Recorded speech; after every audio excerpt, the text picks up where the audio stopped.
Hey, we're live. Hey, it's David Blackman with the Energy Question today. Hope everybody out there is having a good day. And with me today is my special guest, an old friend who we haven't talked to since I think February, Armando Cavana. As a You are a student advisor, right, at Catholic University in Rio, but 40 years experience at Petrobras and elsewhere in the oil Yes, and gas business, right? yes, right. Yes, Yeah. yes, a pleasure. Pleasure. And Armando, of course, I know many of you are familiar with Armando. He's one of the most prolific podcasters related to energy I've ever seen. He seems like he pops out, I don't know, half a dozen episodes a week almost. It's probably not that many, but it's just very frequent. I mean, you're really busy.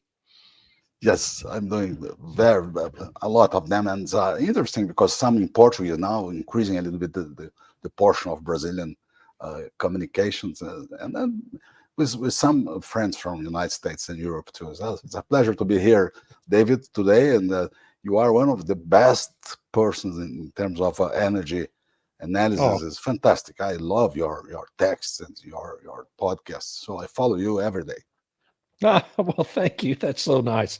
Very kind and probably too kind. Too kind. I mean, I often feel like I'm having a hard time keeping my head above water.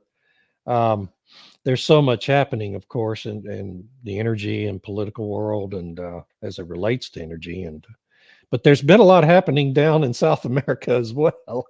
Yes. Um, one of the things I wanted to ask you about, there's this huge project, the pipeline, natural gas pipeline project between Brazil and uh, and Argentina, and of course, this recent dust up between Argentinian President Javier Milei and Brazilian President Lula, in which Milei just popped off and called Lula a communist. I mean, are the political tensions, is there any concern that the political tensions may interfere with that big natural gas project? Yes, yes, there is a high tension between them. They hate each other, and it's impressive. And Millet is doing a very good job. Millet is coming to solve some bureaucratic problems that Argentina has, and so it's a very strong Yeah, guy and yeah. the clear vision. And in Brazil, unfortunately, I need to say that's my opinion, personal opinion. It's not good, not the good way. It's increasing the size of state interference and things like that. I don't like that.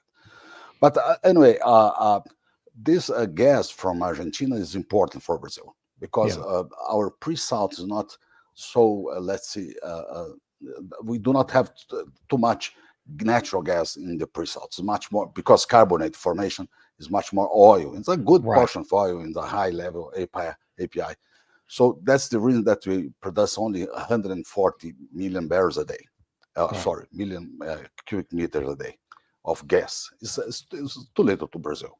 Brazil could be 30, 40 million cubic meters per day consumption, but it's the reality.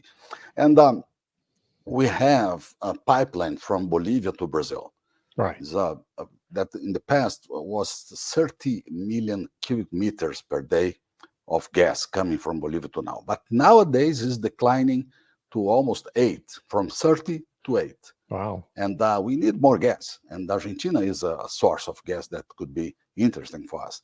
But these political issues are interfering, no doubt. And Bolivia and Argentina are doing a very good partnership job. And maybe Brazil, instead of go directly to Argentina, could go to Bolivia, buying gas of Argentina through Bolivia. It's not Through a good way, Bolivia. of course. Yeah. Yeah.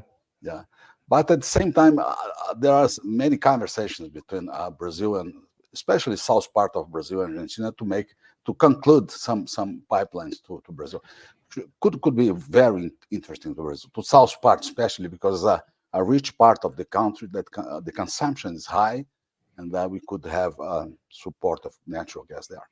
Yeah. I mean, the great majority of the population in Brazil is in the southern part of the country, right? I mean, that's where Rio is. And yeah. Yeah, Rio is more in the center, not Is it? Okay. exactly in the south, but the south three states in the country we call Rio Grande do Sul, Santa Catarina, and Paraná that I live in are the richest country, and São Paulo, of course.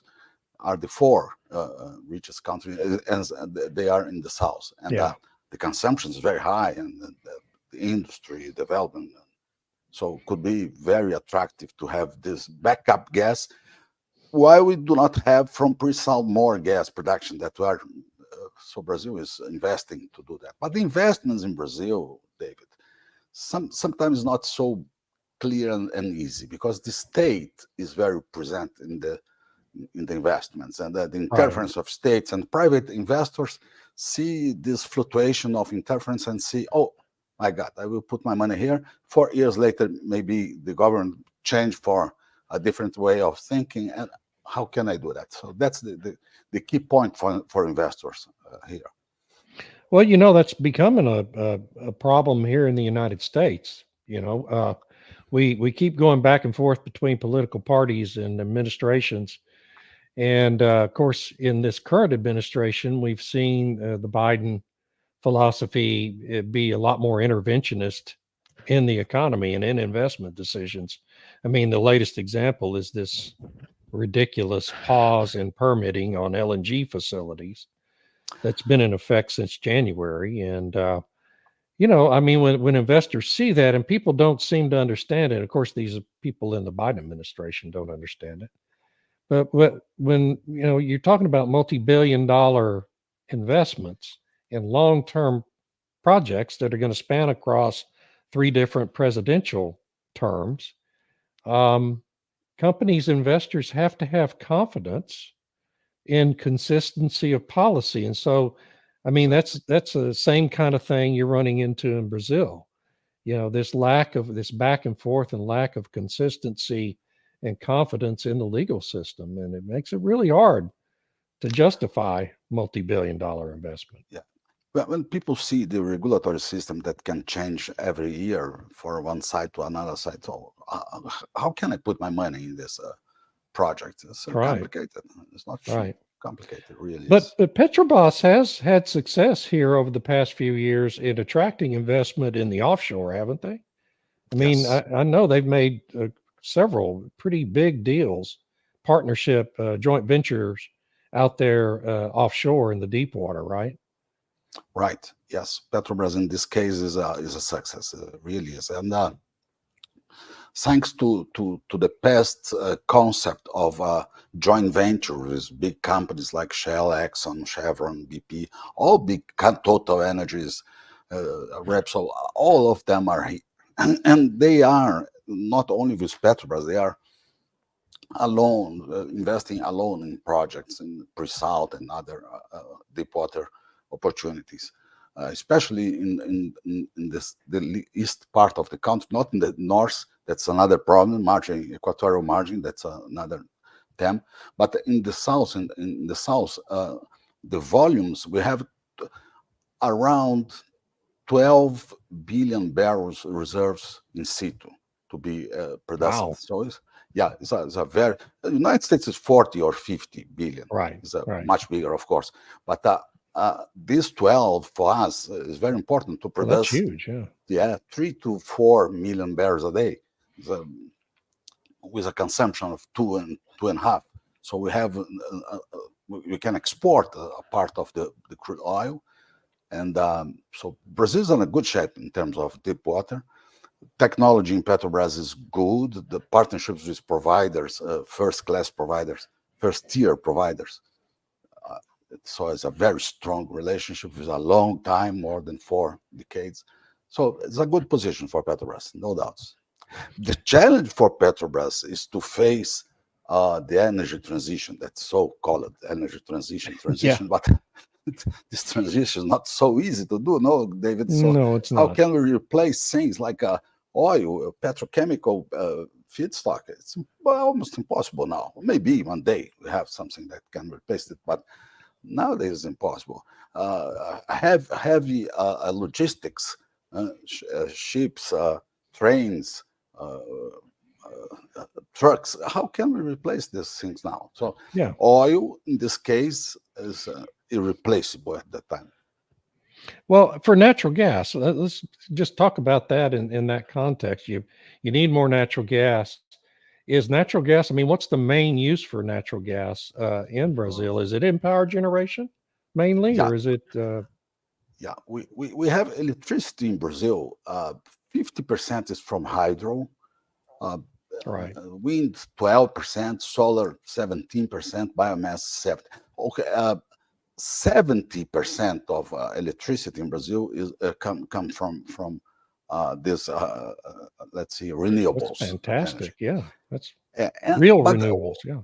yes, very strong position. And at the same time, Brazil has more than 300 thermoelectric generators, plants to generate from natural gas. Yeah. Because of course, if you have you have more renewable energy, you need more contingency and backup systems. So that's the reason that we have gas. We use gas not too much, but a good portion in the industry to move industry, Yeah. especially in remote areas and things like that. So gas has a very strong position, not because the volume, that's a small volume yet, but because the importance, a very strategic gas for us. In some states far from the hydro center, we use gas to generate electricity. Is the hydro? Is it? Does it mainly come in the Amazon basin from the tributaries and from the Amazon itself? In south part, very close Uh huh. to my city, we have Foz do Iguaçu, the Paraná rivers, Oh yeah. Argentina, Paraguay, and Brazil center, and there's a huge hydro generator called Itaipu. It's a monster. It's a monster, and several other big ones in the center of the country. And Amazon, yes, we have an Amazon, but in the center of the country we have hydro generation in several different places. So it's a very well distributed the hydro in Brazil. It's like God came here and put water in this country. So is the government in Brazil, of course, here in the United States, the Biden administration has made this big, huge push for offshore wind generation, which is the most ridiculous and most costly form of power generation. I just wonder if the Lula government is doing anything similar to that. Yes, are doing the northeast part of the country that wind is constant and Hmm. the region is poor. So there are 12 or 14 projects, big projects, huge, being studied by the environmental area in Brazil. Some just released and people are investing. So we have 12% of our energy, electricity, coming from wind, and it's from these areas of offshore wind. Hmm. But I agree with you. I don't like too much this solution. I prefer solar. If you Me could too. Yeah. compare, yeah, solar is much better. But Yeah. they love wind. They don't know why. It's so complicated and so Well, and vulnerable. it's And the offshore wind, particularly, you're going to be replacing those turbines and towers every 10 years. I mean, people think you're going to build this stuff and it's all going to be there forever. You're going to have to, particularly offshore with the saltwater environment. I mean, it's such a nonsensical thing and so totally unnecessary. It drives me crazy. I mean, it really drives me nuts. yeah, and only time will show us these errors and things like that, because Yeah. now people are involved in some emotional decisions and wind and renewable. Okay, we will not replace the energy that we have today, the formal ones, coal, natural gas, oil. It's impossible. We can add, we can put more energy with them, but take in consideration that we need a contingency and backup system. So what's the real total cost of this Yeah. solution? Yeah. That's the point. So Brazil, of course, I mean, people in the United States, I think, don't pay enough attention to what's going on in Brazil No, because it's no. such an enormous country. It's actually a little bigger than the continental United States in terms of geography. And Yes.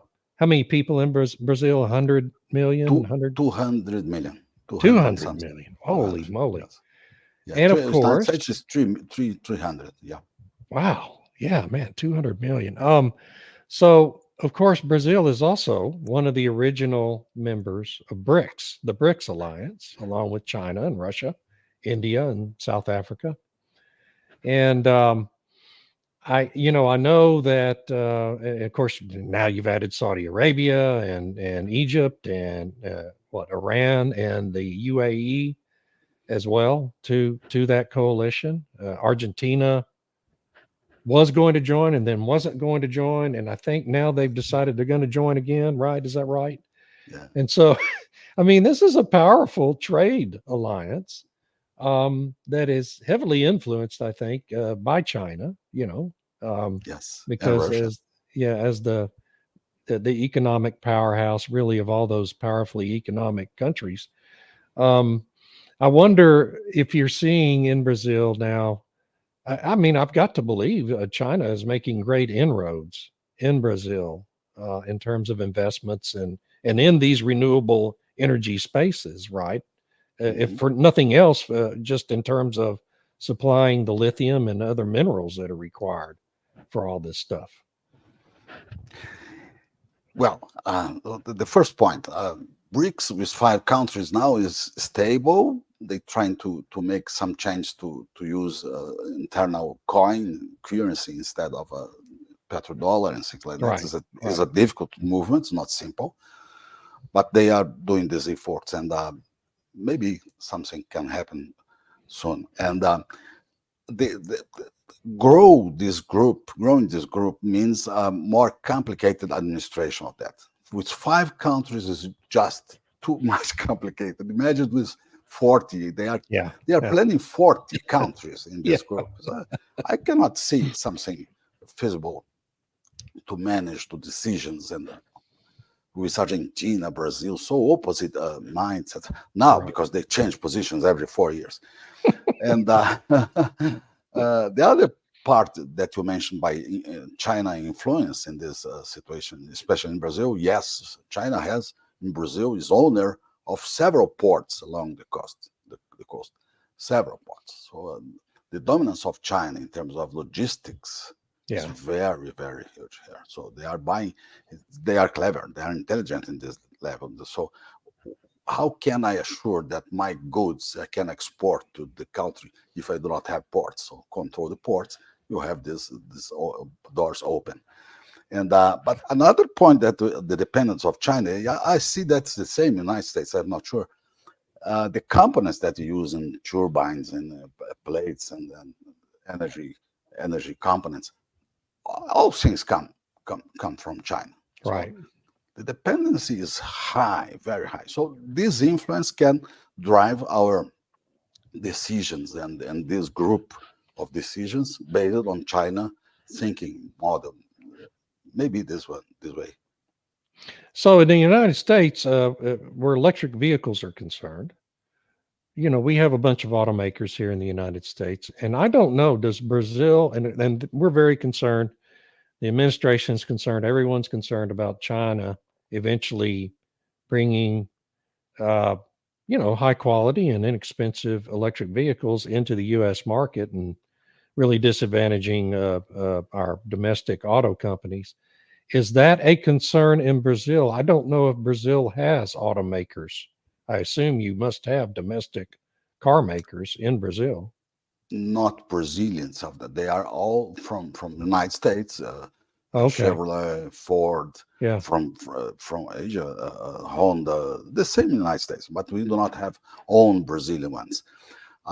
And at the same time, we are importing much more everyday EVs from China, Sure. but making part of this manufacturing processes here in Brazil by BYD and Hmm. others, several Chinese. Tesla is here, but it's not strong. And Yeah. I don't know They the haven't issue really of Tesla. focused there. Yeah. Yeah, exactly. But some important point when we talk about EVs in Brazil, why it's so difficult to implement EVs in Brazil? The infrastructure, we do not have Yeah. a good energy never every place. So how can I have a trip and how can I charge my car 100 kilometers from here. It's not as simple as the United States. Is much more simple in this case. And another point, David, that's very relevant is that more than 5 decades ago, Brazil started the program of ethanol. Yes, And right. ethanol is strong. I have a number here. Ethanol, we have 27% of in gasoline is ethanol. Yeah. It's a baseline. So, and our cars are flexible. You can put 0 of ethanol or 100% of ethanol in the same motor. So this was a solution that is disruptive. Was something that, and this for me is the renewable movement that's important. At the same time, when we use ethanol to a motor, we are not using to food and to other parts that could be attractive for it. So it's another discussion. And biofuels, biodiesel, for instance, we use 14% in diesel. So it's the maximum position that we have. And support in poor parts of the country the generation of biodiesel. It's interesting. So what crop is used to make ethanol in Brazil? Is it sugarcane? Sugar. Yeah. And that's a lot more efficient than corn. Yeah, it's much more efficient than corn. But at the same time, we are importing ethanol from Sacramento, from the United States. Unbelievable. Because to move from the south, when we produce sugarcane ethanol, to the north part of the country, is cheaper to come from Sacramento and come to Brazil. That is incredible. That's amazing. That is incredible.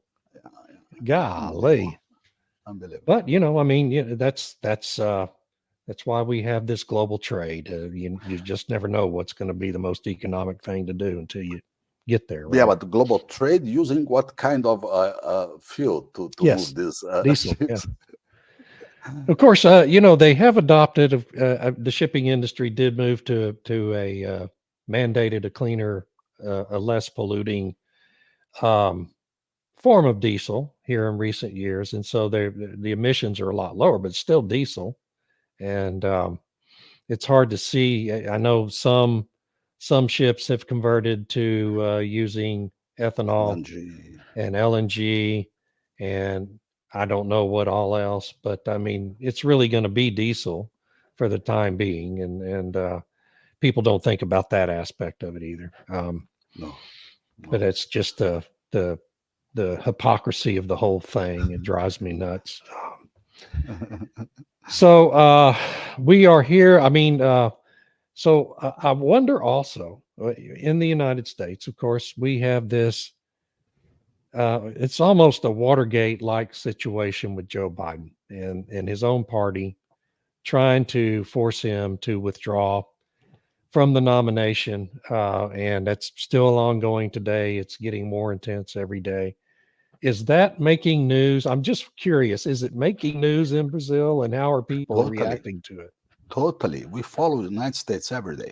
The United States for Brazilians is a reference country. So we follow, and we have almost the same position of Americans. So we have half of country supporting Biden, and half of country supporting. But the point for us is that so clear that this guy has problems to follow this situation. So sometimes, what can I help? How can I help this guy to decide these things? Because it's a problem for the United States. Imagine he win. Imagine that he can win. So weak. So no. And how's he going to serve another 4 years? I mean, he can barely function today. And the vice president is not so strong. No case. That is a very kind way to put it, Armando. You're so tactful. Yeah, that's a very kind way to put it about our vice president. She has not displayed a very high degree of competency over the past 3.5 years.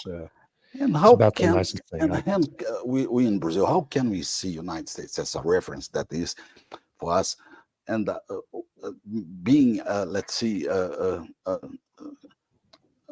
driven by people with not too much strongest. Well, it's almost as if we intentionally choose the worst possible people to take these offices. I mean, that's what we did in 2020 for sure. Um, and the choices now, of course, are either Joe Biden or Donald Trump, and there's a lot of people who think the same thing about Donald Trump. And our system has become, I blame a lot of it on the news media, because it is such an unpleasant thing to be in politics now, because you have to constantly put up with false stories about you in the news media, or misleading stories at best, and some just intentionally false, as we saw during the Trump presidency.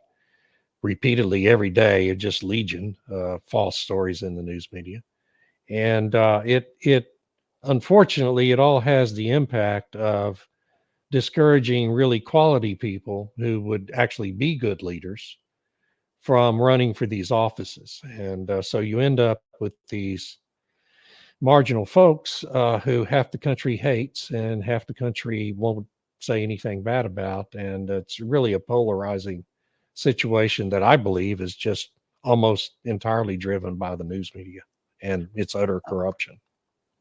And what we see from here, that the candidates to replace Biden in this run could be Michelle Obama and California governor. Gavin Newsom. Yeah, and when we see some videos from both, yeah, okay, they do not have the same problem that Biden has, Right. but because David, see, United States for us is the center of capitalism. Right. It's the center of right wing. Always my life. I'm almost 60, 70. And so we cannot see the United States going to a different way. And we are seeing these doubts at this time. So this is something that pay attention to Brazilians. And we have more problems than the United States, of course, because we are fluctuating between left and right every 4 years. It's something very complicated for a country. But for the United States, it's unbelievable. Well, it's undeniable that the Democratic Party is trying to move us to a different non-capitalistic system, and has made great strides in this administration doing it, with the government intervening particularly so heavily in the energy markets and picking winners and losers in that enormous piece of our economy. And that, of course, with all the ancillary impacts from the energy business. I mean, everything's involved in energy. Everybody relies on energy. So when the government intervenes so forcefully in the energy business, it's really intervening very forcefully across the entire economy.